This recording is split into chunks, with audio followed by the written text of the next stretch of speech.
Criminology ವಿದ್ಯಾರ್ಥಿನಿ ಕೇರಳದ ವೈಶಾಲಿ ಹಾಗೆ ಮೊಹಮ್ಮದ್ ಮಿದ್ಲಾಜ್ ಇವರ ಲವ್ ಜಿಹಾದ್ ಆರೋಪಕ್ಕೆ ಈಗ ಟ್ವಿಸ್ಟ್ ಸಿಕ್ಕಿರುವಂತದ್ದು. ಹೋರಾಟದ ರೂಪುರೇಷೆಗಳು ಈಗ ಮುಂದೆ ಬರ್ತಾ ಇದ್ದಾವೆ. ವೈಶಾಲಿ ಕುಟುಂಬದ ಪರವಾಗಿ ಹಿಂದೂ ಸಂಘಟನೆಗಳು ಈಗ ಹೋರಾಟಕ್ಕೆ ಮುಂದಾಗ್ತಾರೆ. ಇದ್ರ ಬಗ್ಗೆ ಮಾತಾಡಲಿಕ್ಕೆ ನಮ್ಮೊಂದಿಗೆ ಹಿಂದೂ ಸಂಘಟನೆಯ ಮುಖಂಡರಾದಂತಹ ನರಸಿಂಹ ಮಾಣಿ ಇದ್ದಾರೆ, ಅವರೇ ಮಾತಾಡಿಸ್ತೀನಿ. ಯಾವ ರೀತಿಯ ಹೋರಾಟ ವೈಶಾಲಿ ಕುಟುಂಬದ ಪರವಾಗಿ ಮಾಡಲಿಕ್ಕೆ ಹೊರಟಿದ್ದೀರಿ? ಈಗಾಗಲೇ ವೈಶಾಲಿಯನ್ನ ಕರ್ನಾಟಕ ಪೊಲೀಸರು ಸೇರಿಕೊಂಡು ಕೇರಳದ ವಯನಾಡಿನಲ್ಲಿ ಪತ್ತೆ ಹಚ್ಚಿದ್ರು. ಪತ್ತೆ ಹಚ್ಚಿದ ನಂತರ ಅಲ್ಲಿಯ ಅಧಿಕಾರಿಗಳ ಒಂದು ಅಸಡ್ಡೆ, ಯಾಕಂದ್ರೆ ನಮ್ಮ ಪೊಲೀಸರಿಗೆ ಮತ್ತು ಅವರ ಹೆತ್ತವರಿಗೆ ಸರಿಯಾದ ಸಹಕಾರವನ್ನು ಕೊಡದೆ, ಯಾಕಂತ ಕೇಳಿದ್ರೆ ಅವರು ಇಲ್ಲಿ ಸುರತ್ಕಲ್ನಲ್ಲಿ ಪಿಜಿಯಲ್ಲಿ ಇದ್ದ ಕಾರಣ ನಿಜವಾಗಿ ಅವರನ್ನ ಅಲ್ಲಿಯ ಪೊಲೀಸರು ಇಲ್ಲಿಯ ಪೊಲೀಸರಿಗೆ, ನಮ್ಮ ಜಿಲ್ಲೆಯ ಪೊಲೀಸರಿಗೆ ಹಸ್ತಾಂತರ ಮಾಡಬೇಕಿತ್ತು, ಅದು ಮಾಡಿಲ್ಲ. ಯಾವುದೋ ಒಂದು ಆಮಿಷ ಇದೆ. ನಾನು ಆವಾಗಲೇ ಹೇಳಿದ ಹಾಗೆ ಮತಾಂತರದ 100ಕ್ಕೆ 100 ಇದರ ಒಂದು ಷಡ್ಯಂತ್ರ ಇದ್ದೇ ಇದೆ. ಇಲ್ಲದಿದ್ದರೆ ಅವರು ಇಲ್ಲಿಯ ಪೊಲೀಸರಿಗೆ ಹಸ್ತಾಂತರ ಮಾಡಲೇಬೇಕಿತ್ತು. ಮಾಡಿದ್ರೆ ಸರಿಯಾದಂತ ತನಿಖೆ ಆಗ್ತಿತ್ತು. ಅವರು ಯಾವಾಗ ಬೆಂಗಳೂರಲ್ಲಿದ್ರು, ಅಲ್ಲಿಂದ ಎಷ್ಟು ಸಮಯ ವಾಪಸ್ ಬಂದು ಇಲ್ಲಿ ಈ ಪಿಜಿಯಲ್ಲಿದ್ರು, ಈ ಪಿಜಿಯಲ್ಲಿ ಏನೆಲ್ಲ ನಡೀತಾ ಇತ್ತು, ಏನೆಲ್ಲ ಆಗ್ತಾ ಇತ್ತು, ಅಥವಾ ಅಲ್ಲಿ ಯಾರಿದ್ರು ಎನ್ನುವಂಥದ್ದು ಎಲ್ಲ ಮಾಹಿತಿ ಬಂದು ಸರಿಯಾದಂತ ತನಿಖೆಗೆ ಒಂದು ಇದು ಸಿಗ್ತಾ ಇತ್ತು. ಆದ್ರೆ ಅದನ್ನು ಸಿಗದ ರೀತಿಯಲ್ಲಿ ಮಾಡ್ತಾ ಇದ್ದಾರೆ. ಅದಕ್ಕೋಸ್ಕರ ನಾವು ಇದು ಮತಾಂತರ ಎನ್ನುವಂಥದ್ದು, ಲವ್ ಜಿಹಾದ್ ಎನ್ನುವಂತ ಆರೋಪವನ್ನು ಮಾಡ್ತಾ ಇದ್ದೇವೆ. ಇದು ಕಡಾಖಂಡಿ, ಯಾಕೆ ತನಿಖೆಯಲ್ಲಿ ಬರಬೇಕು, ಮಾಡ್ತಾ ಇದ್ದೇವೆ. ಮತ್ತೆ ಯಾವುದೇ ಒಂದು ಹುಡುಗಿ ನಾನು ಇಂಥವನನ್ನ ಮದುವೆ ಆಗ್ತೇನೆ ಅಂತ ಕೇಳಿದ್ರೆ ಅವರಿಗೆ, ಯಾಕಂದ್ರೆ ಎತ್ತವರಿದ್ದಾರೆ, 18 ವರ್ಷ ಅವರನ್ನು ಎತ್ತು ಸಾಕಿ ಮಾಡಿದಂತ ವ್ಯವಸ್ಥೆ ಇದೆ ಮನೆಯವರು. ಅದಕ್ಕೋಸ್ಕರ ಅವರಿಗೂ ಕೂಡ ಕಾನೂನಿನಲ್ಲಿ ಅವರು ಮೆಚೂರ್ ಆದ್ರೂ ಕೂಡ ಹುಡುಗಿಯ ಮೇಲೆ ಅಧಿಕಾರ ಎತ್ತವರಿಗಿದೆ.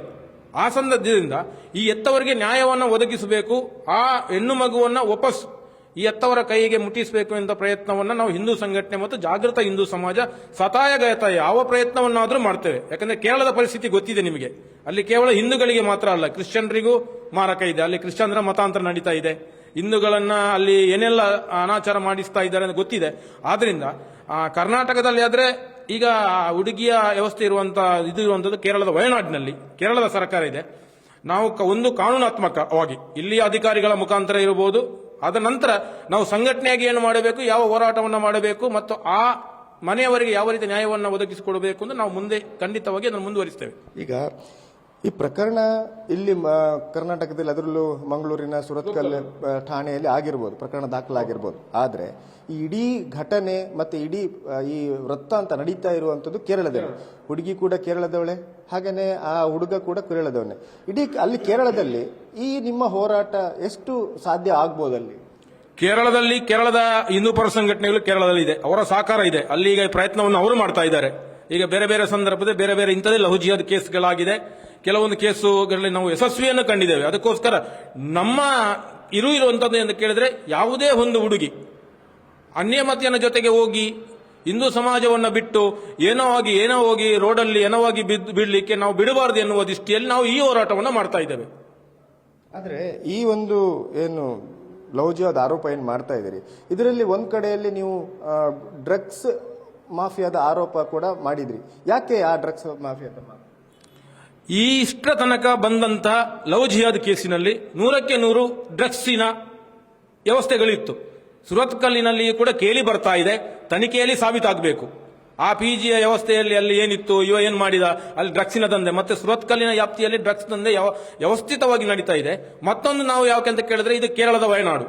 ಇಡೀ ಡ್ರಗ್ಸ್ ಸಪ್ಲೈ ಆಗುವಂಥದ್ದು ಕೇರಳದಿಂದ. ಈಗಲೇ ತುಂಬಾ ಇಲ್ಲಿಯ ಕಮಿಷನರ್ ಅದನ್ನ ಹ್ಯಾಂಡಲ್ ಮಾಡಿದ್ದಾರೆ, ಅವರ ಮೇಲೆ ಕೇಸನ್ನು ಹಾಕ್ತಾ ಇದ್ದಾರೆ. ನಾವು ಕಾಣ್ತಾ ಇದ್ದೇವೆ, ಒಳ್ಳೆ ಕೆಲಸವನ್ನು ಮಾಡ್ತಾ ಇದ್ದಾರೆ. ಅದಕ್ಕೋಸ್ಕರ ಈ ಮತಾಂತರ ಮತ್ತು ಲವ್ ಜಿಹಾದ್ ಅರೆಯದ ಹುಡುಗಿಯರನ್ನ ಅಥವಾ ಹುಡುಗ ಇರಬಹುದು, ಇವರನ್ನ ಸುರುವಿಗೆ ಅವರು ಟಾರ್ಗೆಟ್ ಮಾಡಿ ಒಳಗೆ ಹಾಕುವಂತ ಪ್ರಯತ್ನವನ್ನು ಮಾಡುತ್ತೆ ಡ್ರಗ್ಸಿನ ಮುಖಾಂತರ. ಅದಕ್ಕೆ ನಾವು ಇದನ್ನು ಆರೋಪ ಮಾಡ್ತಾ ಇದ್ದೇವೆ. ಈಗ ಕಾನೂನಾತ್ಮಕವಾಗಿ ಅಲ್ಲಿ ಕೇರಳದಲ್ಲಿ ಯಾವ ರೀತಿ ಕ್ರಮಗಳನ್ನು ಅಥವಾ ಹೋರಾಟಗಳನ್ನು ಮಾಡ್ತೇವೆ? ಕಾನೂನಾತ್ಮಕವಾಗಿ ಅಂದ್ರೆ ಅಲ್ಲಿಯ ಈಗಿನ ಪೊಲೀಸ್ ಠಾಣೆಯ ಮೇಲೆ ನಮಗೆ ನಂಬಿಕೆ ಇಲ್ಲ. ಯಾಕಂದ್ರೆ ಅವರು ಎತ್ತವರು ಹೇಳಿದ್ದಾರೆ, ಅವರು ಮೂಲೆಯಲ್ಲಿ ಕೂರಿಸಿದ್ರು, ನಮ್ಮನ್ನ ಕೇಳಲೇ ಇಲ್ಲ, ನಮ್ಮ ಹತ್ರ ಮಾತಾಡಲೇ ಇಲ್ಲ. ಒಂದು ಸಾಮಾನ್ಯ ಯಾರೇ ಒಬ್ಬ ವ್ಯಕ್ತಿ ಹೋದ್ರು ಕೂಡ ಅವರನ್ನ ಕರೆದು ಏನಾಗಿದೆ ಅಂತ ಕೇಳುವಂತ ವ್ಯವಧಾನವೂ ಅವರ ಹತ್ರ ಇಲ್ಲ. ಕೇವಲ 5 ನಿಮಿಷ ಮಾತ್ರ ಕೊಟ್ಟಿದ್ದಾರೆ, ಅದು ಕೂಡ ಅವರ ಸೆಕ್ಯೂರಿಟಿಯ ಮಧ್ಯದಲ್ಲಿ ಕೊಟ್ಟಿದ್ದಾರೆ. ಒಂದು ಸೆಕ್ಯೂರಿಟಿಯ ಮಧ್ಯದ ಅವರ ವ್ಯವಸ್ಥೆಯ ಮಧ್ಯದಲ್ಲಿ ಕೊಟ್ಟಾಗ ಎತ್ತವರಿಗೆ ಮತ್ತು ಹುಡುಗಿಯರಿಗೆ ಮಾತುಕತೆ ಮಾಡಲಿಕ್ಕೆ ಆಗುವುದಿಲ್ಲ, ಮನ ಪರಿವರ್ತನೆ ಮಾಡಲಿಕ್ಕೂ ಆಗುವುದಿಲ್ಲ, ಸಾಧ್ಯತೆ ಆಗುವುದಿಲ್ಲ. ಅದಕ್ಕೋಸ್ಕರ ನಾವು ಕೇರಳದ ಅಲ್ಲಿಯ ಹಿರಿಯರನ್ನ, ಅಲ್ಲಿಯ ಪ್ರಮುಖರನ್ನ, ಅಲ್ಲಿಯ ಸಮಾಜ ಬಂಧುಗಳನ್ನ ಮತ್ತು ಅಲ್ಲಿಯ ಸಂಘಟನೆ ಹಿಂದೂ ಪರ ಸಂಘಟನೆಯ ಜೊತೆಗೆ ಸೇರಿಕೊಂಡು ಅಲ್ಲಿಯ ಹೋರಾಟವನ್ನು ನಾವು ರೂಪಿಸ್ತೇವೆ. ಈಗಾಗಲೇ ಅಲ್ಲಿಯ ಹಿಂದೂ ಸಂಘಟನೆಯ ಮುಖಂಡರೊಟ್ಟಿಗೆ ಅಥವಾ ಸಂಘಟನೆಯೊಟ್ಟಿಗೆ ಮಾತುಕತೆ ನಮ್ಮ ನಡೆಸ ಹಿರಿಯರು ಮಾತಾಡಿದ್ದಾರೆ, ಸಂಘಟನೆ ಹಿರಿಯರು ಮಾತಾಡಿದ್ದಾರೆ, ಅದನ್ನು ಸಂಪರ್ಕ ಮಾಡಿದ್ದಾರೆ. ಅದನ್ನು ಯಾವ ರೀತಿ ಹ್ಯಾಂಡಲ್ ಮಾಡಬೇಕು ಅಂತ ಒಂದು ವ್ಯವಸ್ಥೆ ಆಗ್ತಾ ಇದೆ. ಎಲ್ಲವನ್ನ ನಾವು ಸಮಾಜದಲ್ಲಿ ಇಡುವಂತ ಪ್ರಯತ್ನ ಆಗ್ತಾ ಇಲ್ಲ.